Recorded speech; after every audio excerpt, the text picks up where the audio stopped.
Wake up, damn it. It's Means Morning News. Just after 11 a.m. here on the East Coast. I'm that newsman, Sam Sachs, and it's that Friday show. Let's get to it.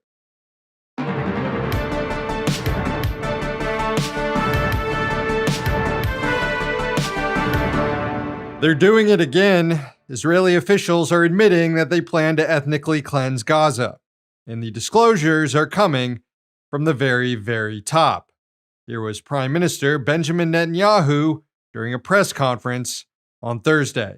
And therefore, I clarify that in any other arrangement, in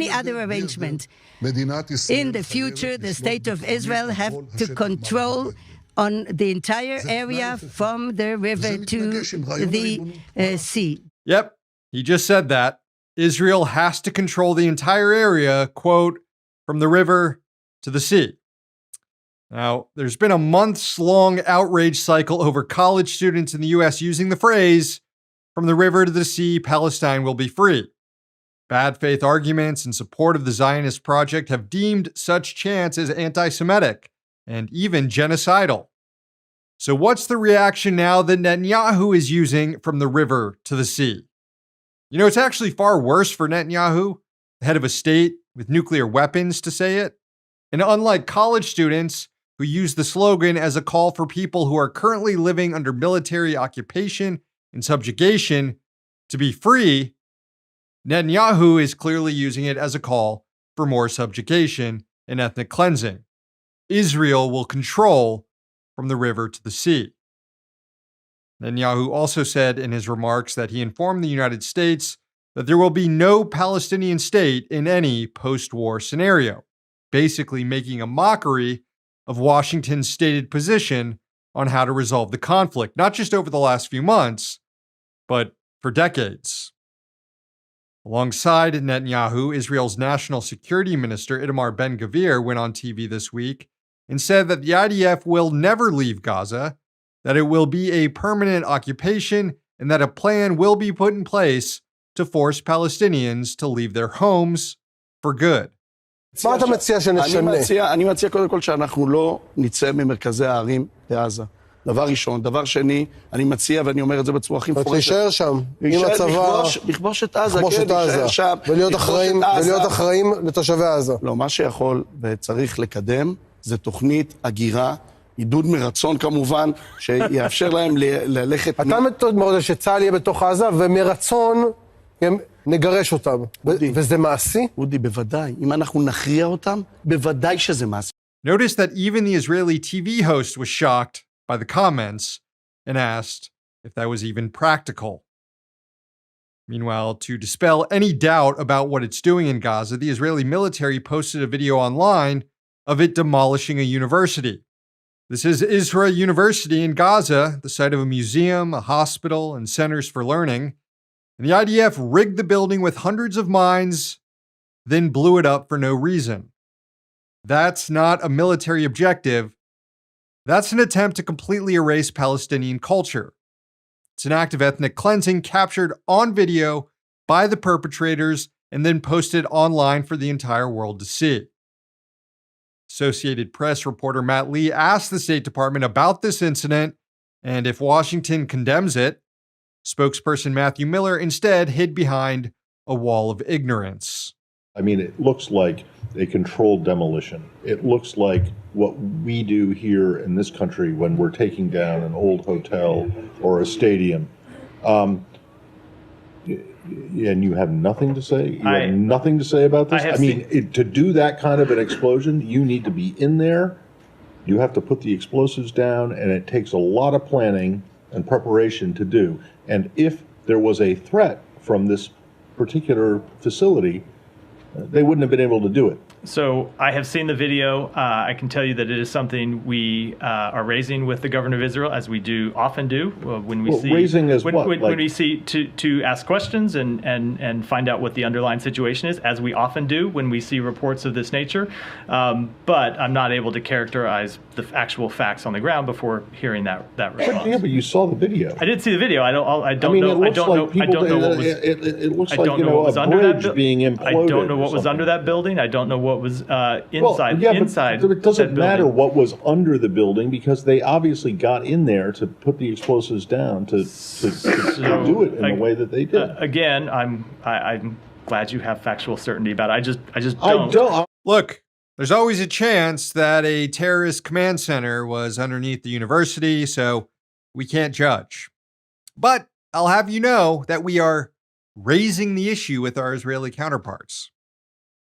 That means we're including the slightest finger wag alongside the next billion-dollar shipment of bombs to the IDF. All of this begs the question, what the hell are we even doing here? Each day, U.S. officials are made to look like clowns, claiming that Israel isn't doing things that Israeli troops are videotaping themselves doing and posting online, or that Israeli officials don't have genocidal intentions, even as those officials go on TV and admit to them. The cynical and most likely correct answer is the U.S. knows exactly what it's doing here. U.S. hegemony in the region depends on Israel remaining a military client state and a bulwark against countries like Iran. And according to the foreign policy blob in D.C., the risks of losing that arrangement outweigh whatever consequences are associated with supporting a genocide in Gaza, even if that means a wider war is sparked. And so, there's literally no act too heinous that Israel could commit that would actually result in the U.S. cutting off its support for the apartheid state. In case that wasn't already obvious by the 10,000 Palestinian children who've been slaughtered since last October. And so, the campaign continues. President Biden best summarized U.S. strategy in the region on Thursday when he was asked about the U.S. airstrikes against the Houthis in Yemen, which are aimed at protecting Israeli commerce. Here's what Biden said. Are the airstrikes in Yemen working? Well, when you say working, are they stopping the Houthis? No. Are they going to continue? Yes. Are the bombs working? No. Will we keep dropping them? Yes. More than a half century of U.S. foreign policy perfectly distilled into a 12-second soundbite. And we wonder why the world is so broken.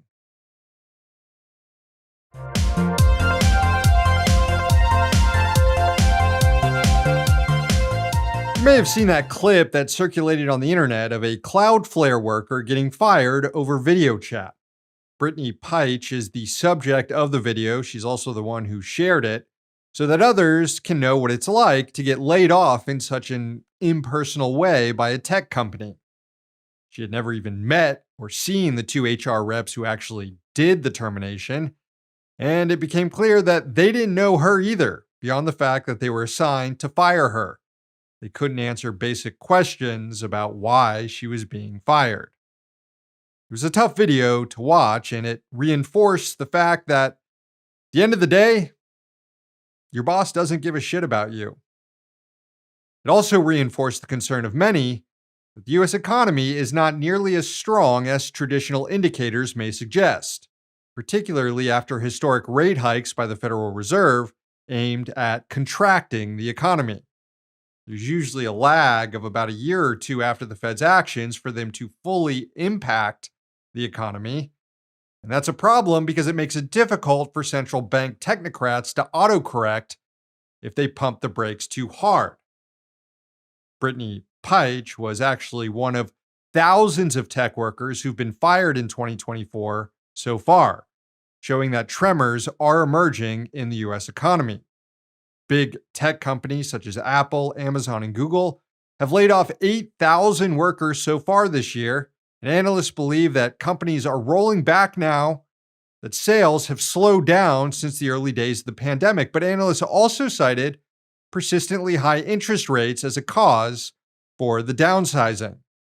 From ABC News, quote, "The job cuts at big tech firms could portend layoffs in other sectors since the wider economy remains vulnerable to disruption from artificial intelligence, as well as from losses induced by high interest rates," some analysts said.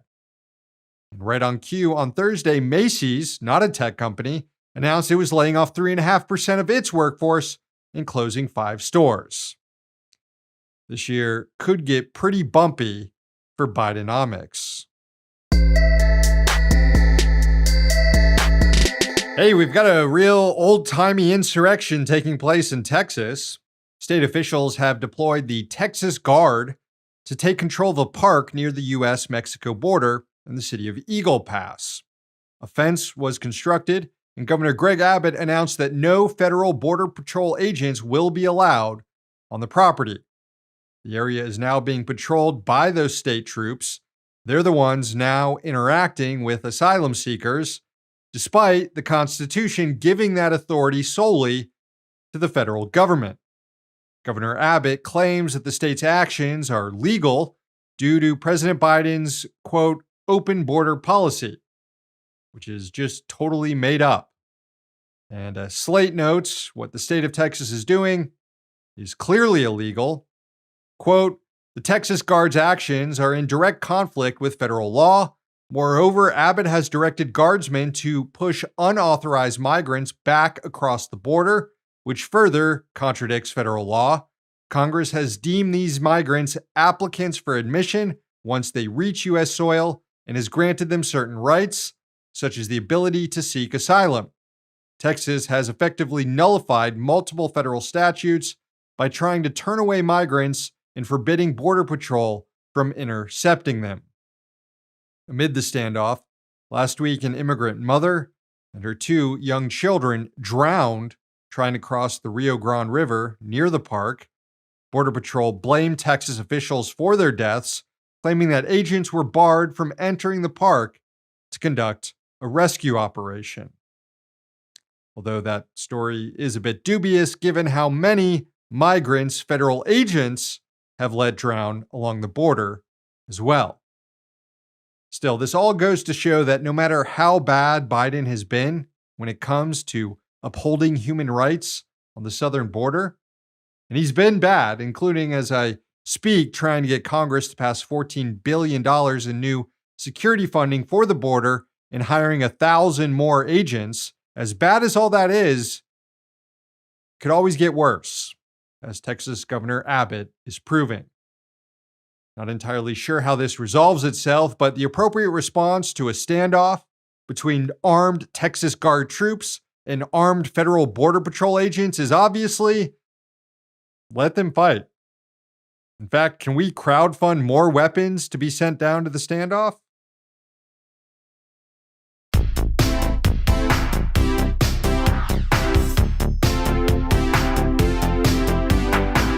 I believe it was Confucius who said, everything has beauty except a rich dick.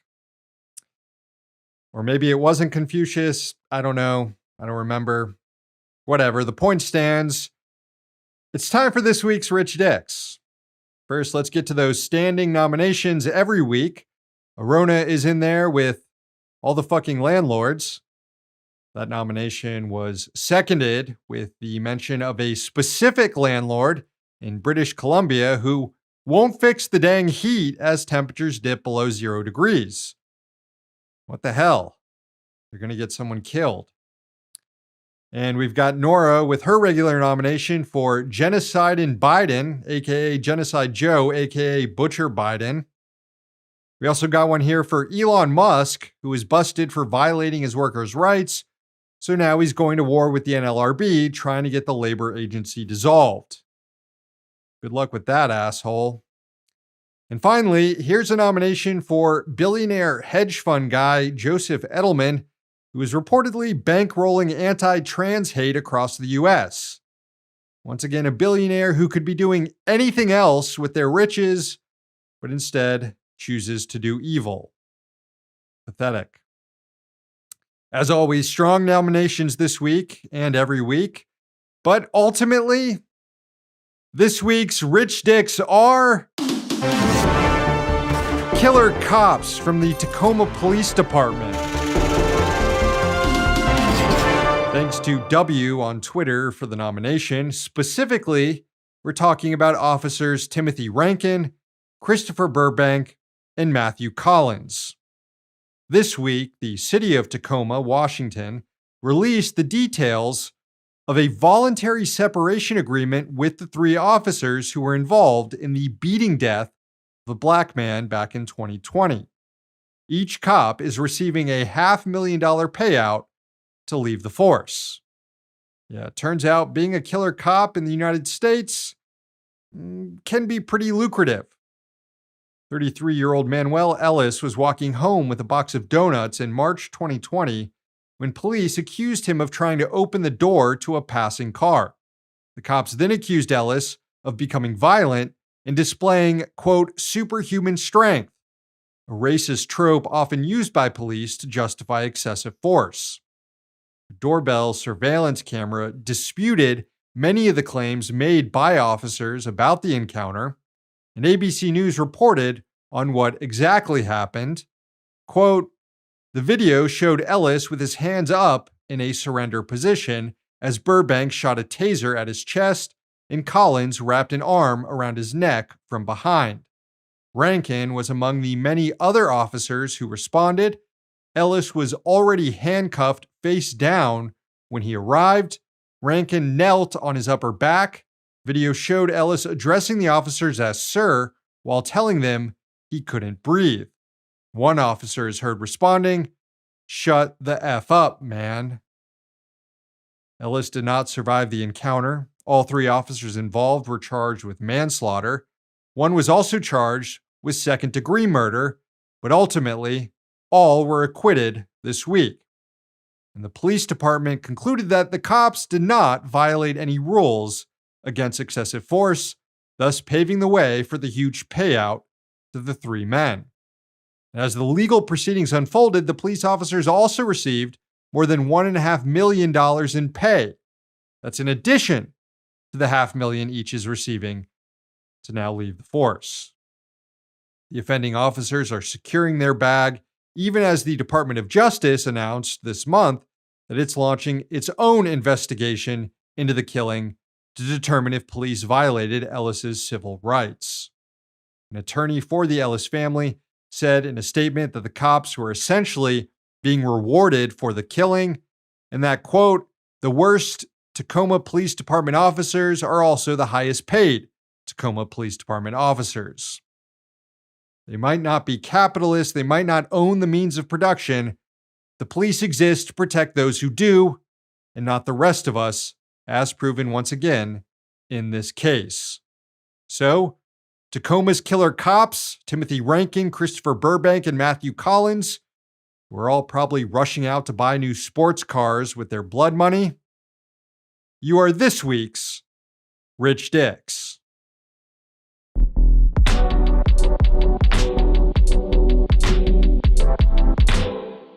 All right, friends, the show ends this morning with a sunrise from South Carolina. From somewhere in South Carolina, not exactly sure where, but it was sent in by Blaze. Enjoy.